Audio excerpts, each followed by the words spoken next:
చీపిరిని ఏ మూల పెట్టాలంటారు? చీపిరికంటూ ఒక వాస్తు ఉందా?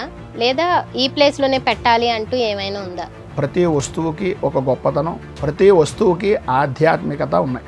ఈ చీపురు అనేటటువంటిది లక్ష్మీదేవి స్వరూపం అని పేరు దానికి. కందిరేగ లేకపోతే జీవితమే లేదు అనేటటువంటి విషయం తెలియని అమాయకులు.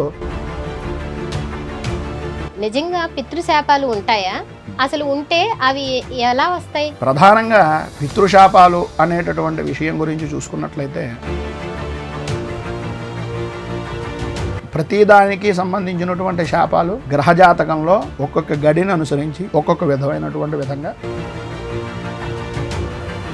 జాతకాన్ని పరిశీలించిన తర్వాత వీళ్ళకి పితృశాపం అనేటటువంటిది ఉంది అనేది నిర్ణయించడం జరుగుతుంది.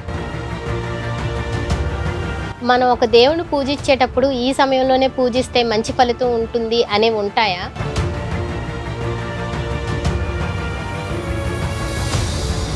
ప్రధానంగా మీరు అడిగినటువంటి దాంట్లో మార్వాడీలు పూజలు, వాళ్ళు విపరీతంగా లక్ష్మీ స్వరూపాల కింద డబ్బులు విపరీతంగా సంపాదిస్తారు, ఇలాంటి మాటలన్నీ ఉంటుంటాయి.